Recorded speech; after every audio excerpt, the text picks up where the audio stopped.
हमारे प्रिय रक्षा असैनिक कर्मचारी भाइयों, आप सभी लोगों को ज्ञात है कि वर्तमान समय में हम सदस्यता सत्यापन के दौर से गुजर रहे हैं।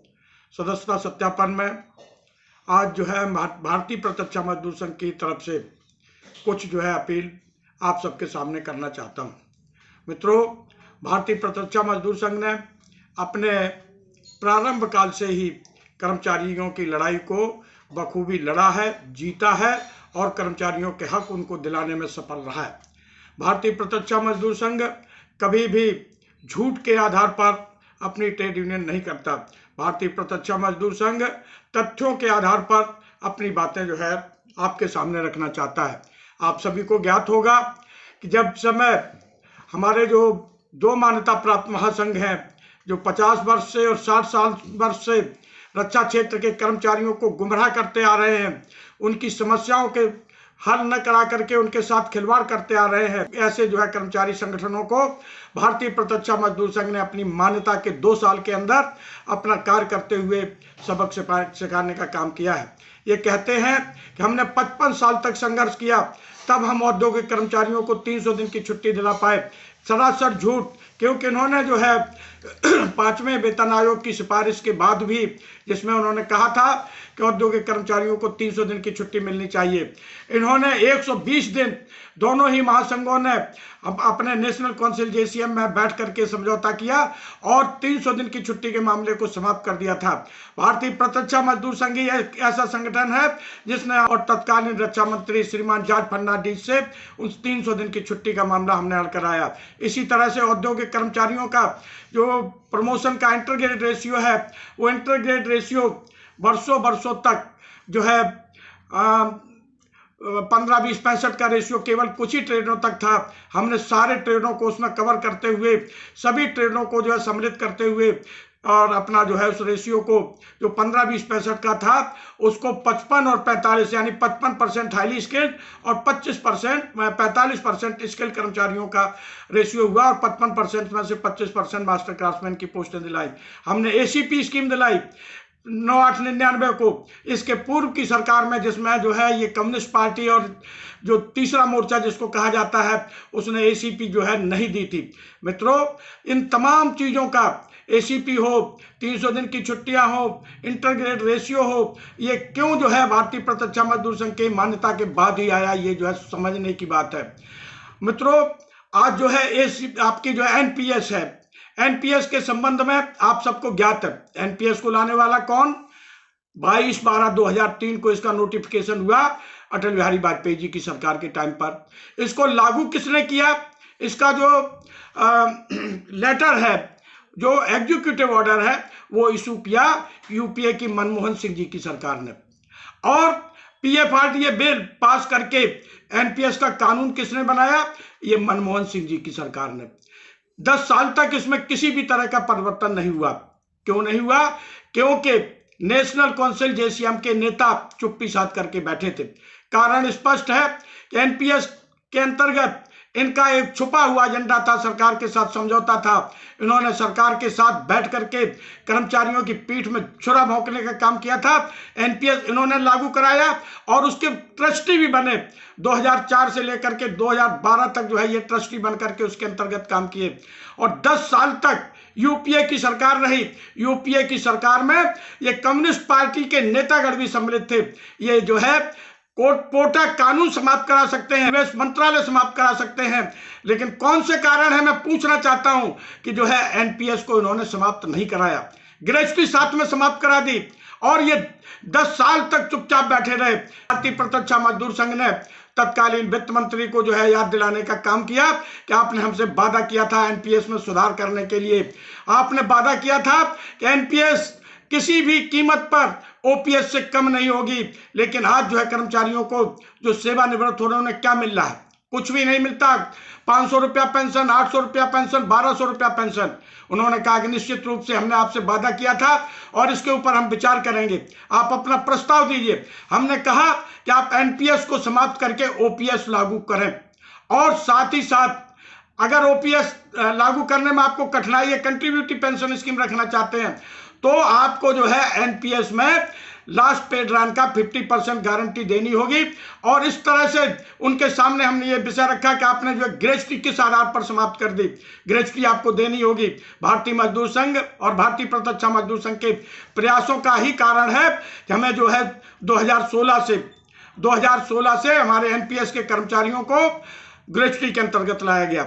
जो फैमिली पेंशन थी, जिसको जो है पूरी तरह से समाप्त कर दिया गया था, फैमिली पेंशन को जो है हम लोगों ने जो है लागू कराया। और आज जो है सीसीएस पेंशन रूल के अनुसार हमारे एनपीएस के कर्मचारी भाई फैमिली पेंशन लेने के हकदार हो गए और ले रहे हैं, उन्होंने अपना ऑप्शन दिया है। इसी तरह से 10% से 14% कैसे हुआ, ये हमारे आंदोलनों के कारण हुआ। और तमाम चीजें, इस एनपीएस के जो फंड है उससे विड्रॉल की जो है आपको जो है सुविधा दिलाने का काम किसने किया? भारतीय प्रत्यक्ष मजदूर संघ ने किया। हम जो है किसी भी कीमत पर सरकार को आपके साथ कुठाराघात नहीं करने देंगे। एनपीएस के अंतर्गत अगर जो है आप 50% पेंशन और प्लस डीए नहीं देते हैं तो हम चुपचाप बैठने वाले नहीं है। मित्रों, इसी प्रकार से आपके बीच में जो है कारपोरेशन आया। कारपोरेशन की लड़ाई किसने लड़ी? 2014 में हमने तत्कालीन रक्षा मंत्री से लिखित रूप में लिया कि जो है हम कारपोरेशन नहीं बनाने वाले हैं। इसके बाद उनके जाने के बाद जब जो है दूसरी रक्षा मंत्री के रूप में निर्मला सीतारमण आई, उनके सामने भी हमने जो है आंदोलन किए और उनको बाध्य किया कि वो जो है कारपोरेशन लागू न कर पाए। हमने जो है 3 दिन की हड़ताल की, हमने 5 दिन की हड़ताल की। और इसके बाद जो है उस सरकार के जो है मंत्री सचिव से लिख करके लिया कि अभी तक जो है कारपोरेशन का किसी भी तरह का निर्णय नहीं है। इस तरह से हमने इस लड़ाई को लड़ा। 2020 में सरकार ने अचानक ये घोषणा की, कोरोना कार्यकाल में ये घोषणा की कि हम जो है रक्षा क्षेत्र में जो ऑर्डिनेंस फैक्ट्रियां काम करती हैं, इनमें जो है कारपोरेशन लागू करेंगे। हमने तुरंत उसका ऑनलाइन विरोध किया। हमने जितने भी जो है सांसद विधायक हैं उनको जो है नोटिस दिया। हमने धरने प्रदर्शन किए। हमने इन दोनों महासंघों को साथ लेकर के आंदोलन किया और जो है सरकार के साथ वार्ता के लिए हमने जो है रास्ता बनाया। और इन दोनों महासंघों को लेकर के हम लगातार वार्ता करते रहे। लगातार वार्ता के बाद आप सबको ज्ञात है कि एक महासंघ ने हमारे साथ क्या गद्दारी की। जिस समय रक्षा मंत्री के साथ हमारी वार्ता हो रही थी, एक महासंघ ने जो रक्षा मंत्री के पास जाकर के कहा कि आपने जो कारपोरेशन किया है ये मुझे स्वीकार है। इस तरह से जो है इन्होंने ये गद्दारी करने का काम किया। और दूसरे संगठन कब गद्दारी की? जब हम आंदोलन के लिए इनके पास गए कि रेलवे और डिफेंस अगर जो है कारपोरेशन के खिलाफ इकट्ठी लड़ाई लड़ेगा तो निश्चित रूप से हमें सफलता मिलेगी। लेकिन इनके लाल झंडे के रेलवे के फेडरेशन ने साफ शब्दों में इनकार कर दिया और इनकार करने के बाद इस लड़ाई को कमजोर करने का जो है काम किया है। लेकिन मित्रों, हम लोगों ने जो है इस लड़ाई को लड़ा। हम जो है निश्चित रूप से इसमें सफल नहीं हुए, लेकिन हमने कभी नहीं कहा कि इस लड़ाई को अकेले हम लड़ रहे हैं और दूसरा संगठन कोई लड़ नहीं रहा। हमने जो है हड़ताल पर जब प्रतिबंध हुआ, ईडीएसए लागू हुआ, ईडीएसए के खिलाफ हम जो है दिल्ली हाईकोर्ट में गए। ये भी दिल्ली हाईकोर्ट में गए। कारपोरेशन के अगेंस्ट में ये मद्रास हाईकोर्ट में गए। हम जो है दिल्ली हाईकोर्ट में गए। लेकिन ये किस आधार पर कहते हैं कि इस लड़ाई को केवल और केवल एआईडीएफ लड़ रहा? मैं कहना चाहता हूं कि दुनिया का अगर कोई सबसे बड़ा झूठा संगठन है तो all India defence employees federation है। और मैं ये भी कहना चाहता हूं कि इसका जो अध्यक्ष है सबसे बड़ा लफाज है, जिसको जो है बोलने की तमीज नहीं है, उसको बोलने की तमीज आनी चाहिए।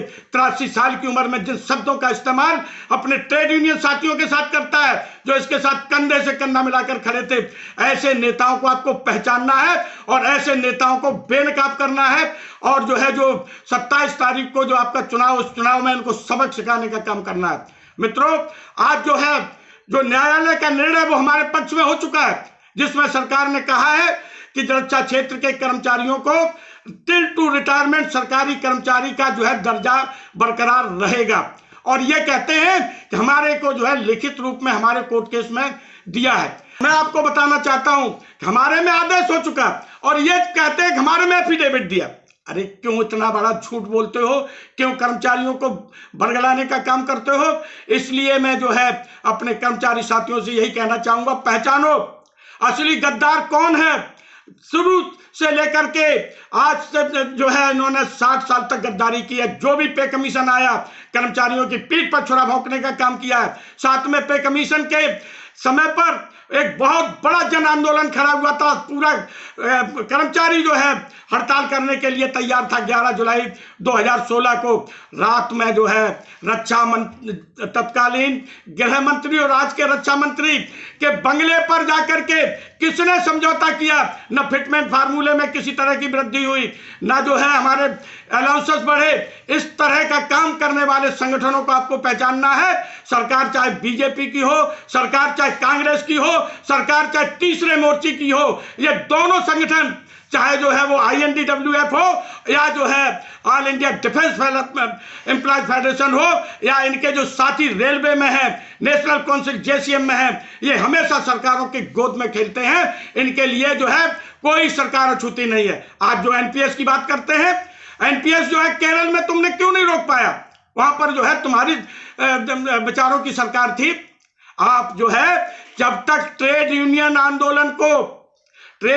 आंदोलन को राजनीतिक चश्मे से देखेंगे और हमें भारतीय जनता पार्टी का बताएंगे, इंटक को कांग्रेस का बताते रहेंगे, ये कह करके कर्मचारियों को बरगलाने का काम करेंगे, तब तक जो है कर्मचारियों का नुकसान होता रहेगा।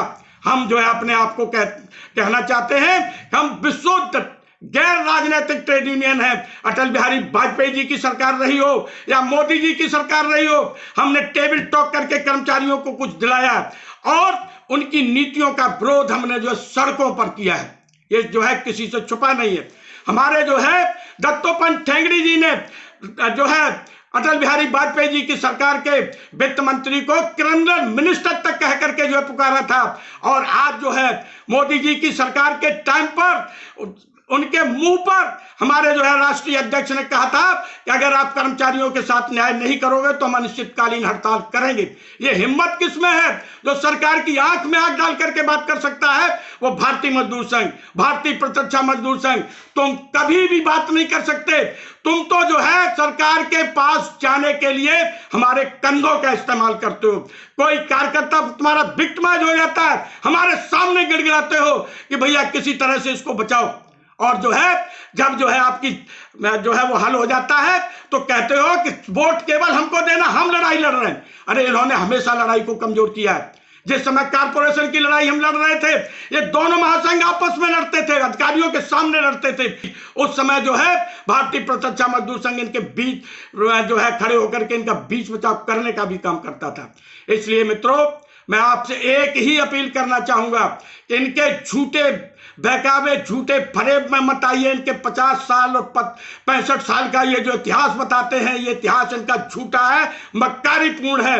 ये कहते हैं हमने तमाम कुर्बानियां दी। भारतीय प्रत्यक्ष मजदूर संघ के अनेकों कार्यकर्ताओं की कुर्बानियां इनके कारण हुई हैं, ये भी मैं आपको कहना चाहता हूं। आज DRDO की समस्या है, आज MES की समस्या है, आज DGQA की समस्या है, आज जो है आपके EME वर्कशॉप की समस्या है। इन समस्याओं से कौन लड़ेगा? केवल और केवल भारतीय प्रत्यक्ष मजदूर संघ और रिजल्ट ला करके देगा। हम राघवन कमेटी हो या जो है आपके जो है प्रोडक्टिविटी काउंसिल कमेटी हो, इनकी बातों को चलने नहीं देंगे। हम अपने किसी भी प्रतिष्ठान को पीछे नहीं जाने देंगे। गोको मॉडल हम लागू नहीं होने देंगे।